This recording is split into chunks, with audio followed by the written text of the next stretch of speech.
একজন জমিদার, একজন বড় লোক, চৌধুরী, খুব বড় লোক। তার বাড়িতে 20 জন লোক গেছে রাতের বেলায়। 20 জন লোক গিয়ে মেহমান হইল। মেহমান হইয়া তারা বলতেছে, সাহেব আমরা তো মেহমান, আমি এক একজন এক এক রকমের খাবার চাইলো। একজনে বললো আমি হরিণ খাবো, আর একজনে কয় আমি মুরগি খাবো, আর একজনে বললো আমি খরগোশ খাবো, আর একজনে বললো আমি হাতি খাবো, আর একজনে বললো আমি ছাগল খাবো। 20 জন মানুষে 20 রকমের খাবার চাইলো। একজনে কয় বোয়াল মাছ খাবো, আর একজনে কয় রুই মাছ খাবো। 20 জনে 20 রকমের খাবার দাবি করলো। বলেন জমিদার তো বাড়ির ধারে, জমিদারের বাপ, সেও কি পারবে 20 জনকে 20 রকমের খাবার পরিবেশন করতে? কোন প্রস্তুতি ছাড়া পারবে? পারবে না। কোন প্রস্তুতি ছাড়া, কোন প্রস্তুতি ছাড়া জমিদার হোক রাজা বাদশাহ হোক 20 জন মানুষের খাবার 20 রকমের দিতে পারে না। আর আল্লাহ এমন রহমান, এই পৃথিবীর লক্ষ কোটি কোটি জাতির প্রাণীকে কোটি কোটি রকমের খাবার আল্লাহ রাব্বুল আলামিন পরিবেশন করতেছেন। সাপের খাবার একরকম, ব্যাঙের খাবার আর এক রকম। ব্যাঙে যা খায় সাপে তা খায় না, সাপে যা খায় ব্যাঙে তা খায় না। হাতির খাবার, গন্ডারের খাবার, ভল্লুকের খাবার, বাঘের খাবার, সিংহের খাবার, মানুষের খাবার, ছাগলের খাবার, মুরগির খাবার, মশার খাবার, সারপোকার খাবার, সমস্ত খাবার ভিন্ন ভিন্ন। আবার সমস্ত খাবারের মজা আল্লাহ রাব্বুল আলামিন আলাদা আলাদা করে দিয়েছেন। এমন রহমান, আপনার পেট ভরবেন শুধু স্বাস্থ্য বানাবার জন্য, পেট ভরে খাওয়া দরকারটা ছিল। আল্লাহ পাক দেখলেন যে না, শুধু পেট ভরলে তো এরকম খাইতে চাইবে না, তাই আল্লাহ রাব্বুল আলামিন জিহ্বা দিয়ে দিলেন যাতে করে মজা লাগে আর খায়। সব রকমের মজা, এক এক গোশতে, এক এক মাছে, এক এক তরকারিতে এক এক রকম মজা না, সব রকম মজা, সব একরকম মজা, ভিন্ন ভিন্ন রকমের মজা। আল্লাহ পাক বলেন আমি রহমান, দেখো আমি কিভাবে খাওয়াই। ওয়া কাইয়্যিম মিন দাব্বাতিন লা তাহমিলু রিজকুহা আল্লাহু ইয়ারযুকুহা ওয়া ইয়্যাকুম। এই পৃথিবীতে এমন অনেক বিচরণশীল জীব আছে, যে জীবীরা, যে প্রাণীরা নিজের জন্য কোনো সঞ্চয় করে না, সঞ্চয় করে শুধুমাত্র পৃথিবীর মানুষ। আর পিঁপড়ায় কিছু সঞ্চয় করে। অন্যান্য বহু প্রাণী আছে যাদের কোনো সঞ্চয় নাই। কি বলেন, পাতিশিয়ালের কোনো ব্যাংকে অ্যাকাউন্ট আছে নাকি? না। শীতের মৌসুমে পাতিশিয়াল আইসা ব্যাংকের ম্যানেজারকে বলে না যে কয়েকটা মুরগি আনছি, আমার নামে একটা অ্যাকাউন্ট ওপেন করেন, বৃষ্টির সময় আমি যেন ওগুলো উঠাইয়া পাইকারি দরে খাইতে পারি। ওর কোনো খাবার নাই, সঞ্চয় নাই। এ ধরনের পাখির সঞ্চয় নাই, পশুর সঞ্চয় নাই। মহান আল্লাহ রাব্বুল আলামিন তিনি বলছেন, সকাল বেলায় পাখি তার বাসা দিয়া ক্ষুধার্ত পেট নিয়ে পাখিগুলি উড়ে চলে যায়। সাপ তার গর্ত থেকে বের হয় খালি পেটে, পাতি শ্রীগল খাঁটি পেট নিয়ে গর্ত থেকে বেরিয়ে যায়। তিমির মতো অত বড় প্রকাণ্ড প্রাণী, হাতির মতো প্রকাণ্ড প্রাণী, গরিলা, শিম্পাঞ্জি, ওরাংওটাং, পিঁপড়া থেকে শুরু করে নিয়ে প্রকাণ্ড তিমি পর্যন্ত সমস্ত প্রাণীগুলি সকালবেলায় খালি পেটে বেরিয়ে যায়। সারাদিন ঘোরাঘুরির পর আল্লাহ সুবহানাহু ওয়া তাআলা বলেন, সন্ধ্যাবেলায় সমস্ত প্রাণীর পেটগুলি ভরে আমি আল্লাহ তাদের বাসায় ফিরাইয়া দেই।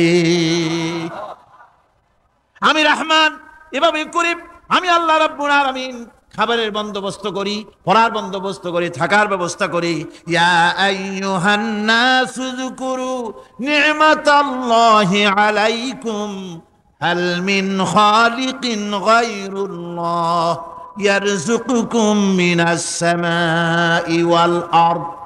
ও পৃথিবীর মানুষেরা, ওই আল্লাহর স্মরণ করো, আল্লাহর নিয়ামতের শুকরিয়া আদায় করো যে আল্লাহ তোমাকে আকাশ থেকে, জমিন থেকে রিজিক দেন। ওই আল্লাহ ছাড়া আছে কি কেউ যে তোমাকে আকাশ থেকে রিজিক দেয়, জমিন থেকে রিজিক দেয়? লা ইলাহা ইল্লা হুয়া ফাআন্না তুফাকুন। ওই আল্লাহ ছাড়া কোনো ইলাহা নাই, কেন তোমরা বিভ্রান্ত হও? সেই আল্লাহর দিকে ফিরে আসো। আল্লাহ বলছেন, এভাবে আমি সমস্ত পৃথিবীর মানুষের রুজি রুটির বন্দোবস্ত করি, সমস্ত প্রাণীর রুজি রুটির ব্যবস্থা করি। আমি সেই রহমান। সুবহানাল্লাহ বিহামদি। ওয়া ইলাহুকুম ইলাহু ওয়াহিদ লা ইলাহা ইল্লা হুয়ার রহমানুর রহিম। এই হচ্ছেন তোমাদের আল্লাহ। সুবহানাল্লাহ।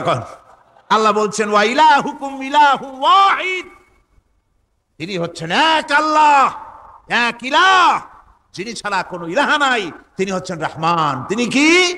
রহমান। তিনি হচ্ছেন রহিম।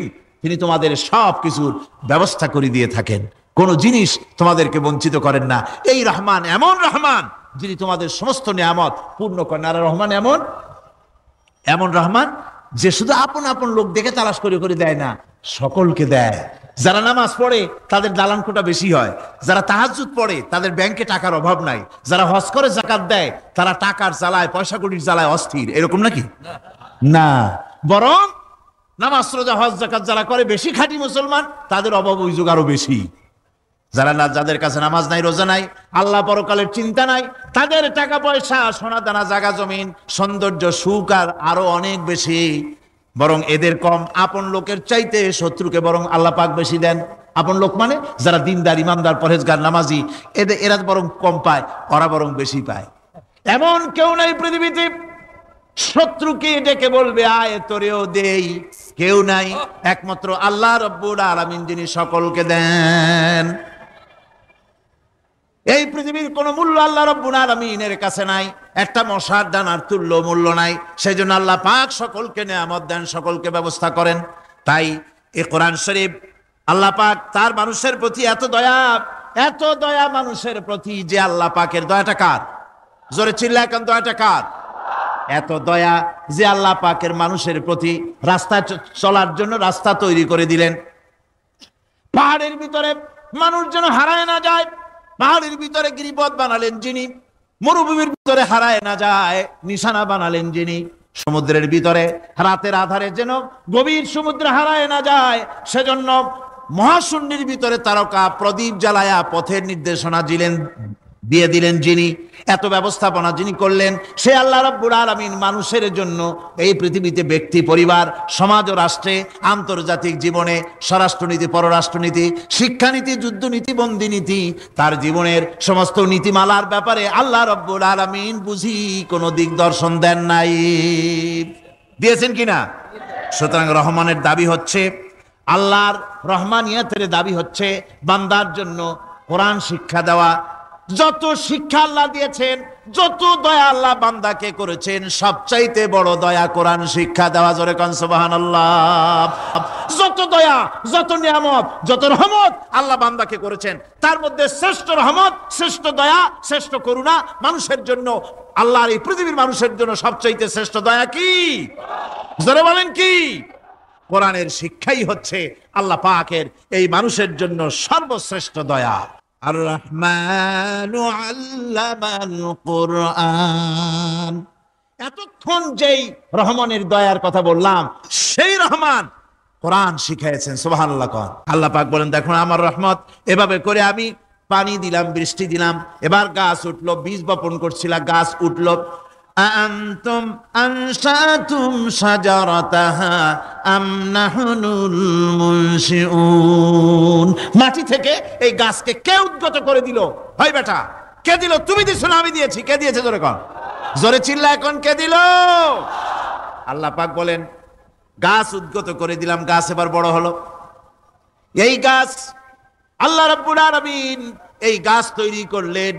এই গাছ শুধু আপনার জ্বালানি দেয় না, গাছ শুধু ফল দেয় না, এই গাছ মানুষের জন্য, গাছ হচ্ছে বন্ধু। মানুষের জন্য গাছ কি? জোরে কোন কি? বন্ধু। সেই বন্ধুরে জন্মের কাটা কাটবেন নাকি? এই গাছ তৈরি হচ্ছে। গাছ বন্ধু কি করে? গাছ বন্ধু হচ্ছে আমরা যে শ্বাস প্রশ্বাস নেই, মুখের থেকে নাকের থেকে যে শ্বাসটা ফেলি, সেটা হচ্ছে আমরা গ্রহণ করি বাতাস থেকে অক্সিজেন, ছেড়ে দেয় কার্বন ডাই অক্সাইড। এটা হচ্ছে বিষ। এটা কি?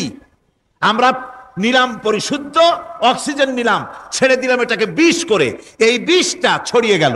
এখন এই বিষ যদি আল্লাহ পরিশুদ্ধ করার কোন ফ্যাক্টরি না বানাতেন, তাহলে পৃথিবীর সমস্ত প্রাণী মরে যেত।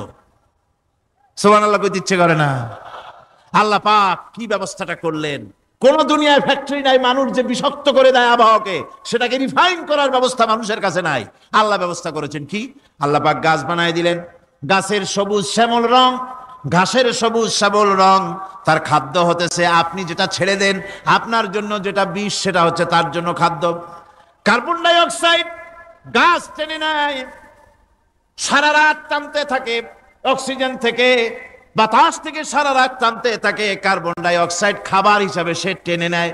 আর দিনের বেলা যখন রোদ ওঠে, সূর্যের উত্তাপ আর গাছের সবুজ রং দুটোতে মিলে এক প্রকারের রন্ধন ক্রিয়া হয়, রাঁধা হয়।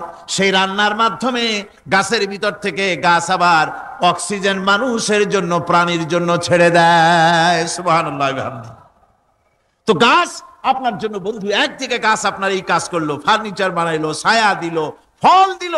আল্লাহ পাক বলেন, এই গাছগুলি কে তৈরি করলো? মিয়া তুমি করছো না? আমি করছি।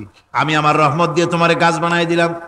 এরপরে ফসল দিলাম, ফসল হলো, তোমার তরি তরকারি হলো, সবকিছু তোমার হয়ে গেল।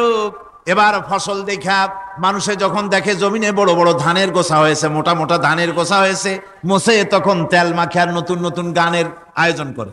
এবার ফসল বেশি হয়েছে, গান, থিয়েটার, বাজনা, গুনাগার বিবি, কত রকমের গানের ব্যবস্থা করে ফেলে। জমিনে ফসল আর মোছে তেল মাখে আনন্দে। আল্লাহ রাব্বুল আলামিন বলেন, লাউ নাশাউ লাজআলনাহু হুতামান ফাযান্তুম তাফাক্কাহুন। আমি যদি ইচ্ছে করি তোমার জমিনের সমস্ত ফসলটাকে আমি সম্পূর্ণ কুটায় পরিণত করে দিতে পারি, তুষে পরিণত করে দিতে পারি। পারেন না? ধানের ভিতরে আল্লাহ যদি চাউল না দেন তাহলে সব তুষ হয়ে যাবে না? তখন কি করবেন আপনারা? কি করবেন? কোন বাংলাদেশ তখন হরতালের দেশ। যখন আপনি দেখলেন যে জমিনে ধানে এবার সব তুষ হইছে, তখন আল্লাহর বিরুদ্ধে হরতাল করেন। লাভ হবে কিছু? লাভ হবে? আল্লাহর বিরুদ্ধে আপনারা অনশন ধর্মঘট করেন, লাভ হবে কিছু? কোনো লাভ হবে না।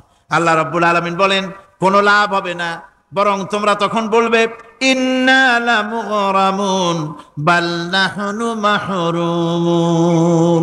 কপালে তখন আঘাত করবে, পরাঘাত করতে থাকবে আর বলবে যে আরে কপাল পোড়া হয়ে গেলাম, হতভাগ্য হয়ে গেলাম, বঞ্চিত হয়ে গেলাম, আল্লাহর রহমত থেকে সর্বনাশ হয়ে গেল। তখন কপালে আঘাত করা ছাড়া আর কিছুই করতে পারবে না। আল্লাহর বিরুদ্ধে মিছিল চলে না, সমাবেশ চলে না, বিক্ষোভ চলে না, হরতাল চলে না। মহান আল্লাহ রাব্বুল আলামিন বলছেন, দেখো এইভাবে করে তোমার ফসলের ব্যবস্থা আমি আল্লাহ করেছি। আমি রহমান, আমি আল্লাহ পাক। কি এমন রহমান? আজ জমিনে ফসল বৃদ্ধির জন্য ইউরিয়া, সুপার সালফেট, সালফার সারের ব্যবস্থা হয়েছে, নানান জাতের সারের ব্যবস্থা হয়েছে। যখন এই সার মানুষ তৈরি করতে শেখে নাই, আবহমান কাল থেকে এই জমিনের জন্য সারের ব্যবস্থা কে করেছেন? জোরে কোন?